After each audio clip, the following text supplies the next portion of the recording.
of mercy. Sister Rosalind, founder of Sneha Tira. What others call charity, she calls justice. She gathers bodies from the roadside, names from silence, silence from screams. Mothers who forgot they once held children, faces unfamiliar, staring back from mirrors. The New Indian Express honors Sister Rosalind, Devi of the forgotten, minds unschooled by time, by apathy. She gathers what remains to reveal what was never truly lost.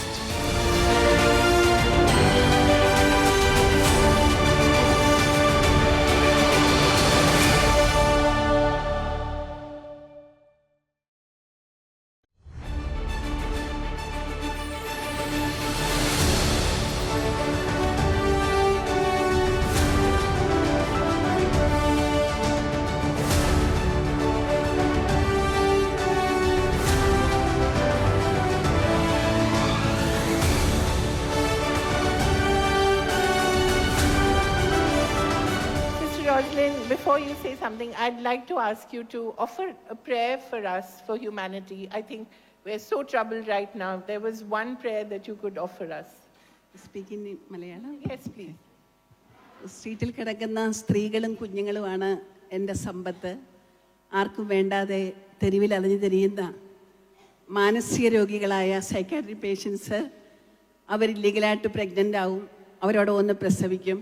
അങ്ങനെ അവിടെ ഉണ്ടാകുന്ന അച്ഛനില്ലാത്ത, അച്ഛൻ ആരാണെന്ന് ചോദിച്ചാൽ പേരില്ലാത്ത കുറേ കുഞ്ഞുങ്ങൾ. അപ്പം അങ്ങനെയുള്ള ഒരു ശുശ്രൂഷയാണ്, ഒരു സർവീസാണ് ഞാൻ ചെയ്യുന്നത്. എൻ്റെ ഒരു വലിയ സ്വപ്നമായിരുന്നു സ്ട്രീറ്റിൽ, തെരുവിൽ കുഞ്ഞുങ്ങളും സ്ത്രീകളും ഉണ്ടാകരുത് എന്നുള്ളത്. ഒത്തിരി ആഗ്രഹിച്ചു, ഒത്തിരി പ്രാർത്ഥിച്ചു. അങ്ങനെയാണ് സ്നേഹതീരം എന്ന ഒരു ഭവനം കൊല്ലം ജില്ലയിൽ കൊട്ടാരക്കരയ്ക്കും പുനലൂരിനും ഇടയ്ക്ക് വിളക്കുടി എന്ന സ്ഥലത്ത് ആരംഭിക്കുന്നത്. ഇപ്പോൾ 316 മദേഴ്സ്, അവിടെ കുഞ്ഞുങ്ങൾ ഒരു 18 പേര്, അത്രയും പേര് അവിടെയുണ്ട്, അവരെ സംരക്ഷിക്കുന്നുണ്ട്. Thank you.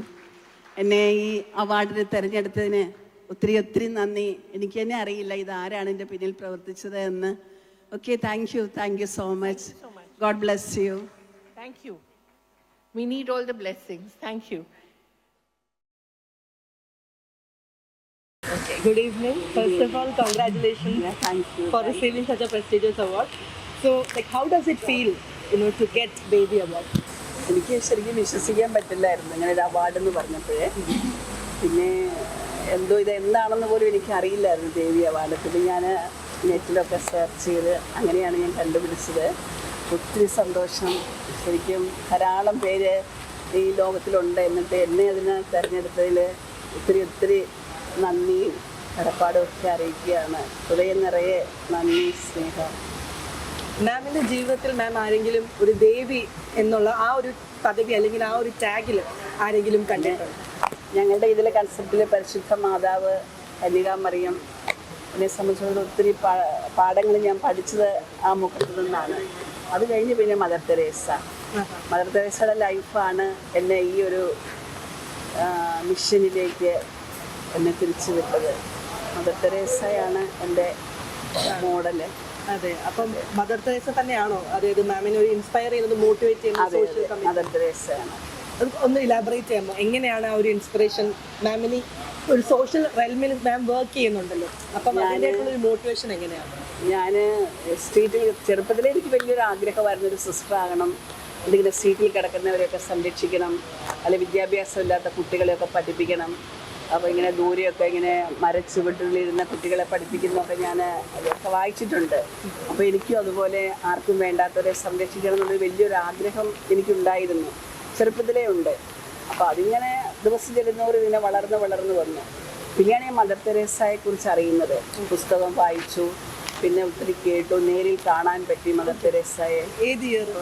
ഇങ്ങനെ 78 മദർ തെരേസ എനിക്ക് കാണാൻ സാധിച്ചു. അതൊരു വലിയൊരു ഇൻസ്പിറേഷനായിരുന്നു അമ്മ എനിക്ക് കാണാൻ പറ്റിയതില്ലേ. അപ്പോൾ അന്ന് ഞാൻ തീരുമാനിച്ചു, തെരുവിൽ കിടക്കുന്ന ആർക്കും വേണ്ടാത്ത സ്ത്രീകളെയും കുഞ്ഞുങ്ങളെയും സംരക്ഷിക്കണം. അതിനു വേണ്ടി ഇറങ്ങണം, അങ്ങനെ ഒരു തോന്നൽ അന്ന് എൻ്റെ ഉള്ളിലുണ്ടായി. പക്ഷെ വർഷങ്ങൾ കാത്തിരുന്നു ഞാൻ ഇത് ആരംഭിക്കാൻ. കാരണം പിന്നെ ഞാൻ ഊളംപാറ മെൻ്റൽ ഹോസ്പിറ്റലിൽ കുറച്ച് നാൾ എനിക്ക് അവിടെ സർവീസ് ചെയ്യാനുള്ളൊരു ഭാഗ്യം ലഭിച്ചു. അപ്പം അന്ന് കണ്ട കുറേ കാഴ്ചകളാണ് ഈ വിധത്തിലുള്ള രോഗികളെ സംരക്ഷിക്കാൻ എനിക്ക് ഒരു ഇൻസ്പിറേഷൻ അവിടെ നിന്നാണ് കിട്ടുന്നത് കൂടുതൽ. പിന്നെ ഇങ്ങനെയുള്ളവരെ സംരക്ഷിക്കാൻ അവരെയാണ് ആർക്കും വേണ്ടാത്തത് എന്ന് എനിക്ക് മനസ്സിലായി. കാരണം സെല്ലുകളിലൊക്കെ പൂട്ടിയിട്ട സ്ത്രീകളെ മോശം വാരിത്തിന്നും കൊടുക്കുന്ന ആഹാരവും വാരിക്കഴിക്കും. അതൊക്കെ കണ്ടപ്പോൾ എൻ്റെ ഹൃദയം ഒത്തിരി വേദനിച്ചു. അപ്പം അന്ന് ഞാൻ അവിടെ നിന്ന് ഓർത്ത് ദൈവമേ ഇവരെങ്ങനെ രക്ഷപ്പെടുത്താൻ പറ്റിയിരുന്നെങ്കിൽ ഈ സെല്ലിൽ നിന്ന്. അപ്പം ഞാൻ ദൈവത്തോട് പറഞ്ഞു, നീ എൻ്റെ കൂടെ നിൽക്കുകയാണെങ്കിൽ തീർച്ചയായിട്ടും ഞാൻ ഇങ്ങനൊരു ദൗത്യം ഏറ്റെടുക്കാം. 8 വർഷങ്ങൾ ഞാൻ കാത്തിരുന്നു. പക്ഷെ 2002 സെപ്റ്റംബർ 26-നാണ് എനിക്കിത് സ്റ്റാർട്ട് ചെയ്യാൻ സാധിച്ചത്. പേര് സ്നേഹതീരെന്നാണ്. അപ്പോൾ സീറ്റിൽ കിടക്കുന്ന സ്ത്രീകളാണ് എല്ലാവരും. നമ്മൾ ആരെയും പണം കൊടുത്ത് നമ്മൾ ആരെയും എടുക്കില്ല. പിന്നെ അവർ ഇല്ലീഗലായിട്ട് പ്രഗ്നൻ്റ് ആകും. സീറ്റിൽ കിടക്കുമ്പോൾ ആരെങ്കിലുമൊക്കെ അവരെ യൂസ് ചെയ്യും. അങ്ങനെ ഉണ്ടാകുന്ന കുഞ്ഞുങ്ങളുണ്ടാകും. അപ്പം അങ്ങനെയുള്ള കുഞ്ഞുങ്ങളും നമ്മുടെ കയ്യിലുണ്ട്. 18 കുഞ്ഞുങ്ങളുണ്ട്. അങ്ങനെയൊരു ഇത് ഇനിയും തുടർന്ന് കണ്ടിന്യൂ ചെയ്യാൻ താല്പര്യപ്പെടും. പിന്നെ തീർച്ചയായിട്ടും ഇതിലാണ് സാറ്റിസ്ഫാക്ഷൻ. അതെ ഞാൻ നല്ല സംതൃപ്തിയാണ്, ഭയങ്കര സാറ്റിസ്ഫാക്ഷനാണ് എനിക്ക് ആ കാര്യത്തിൽ.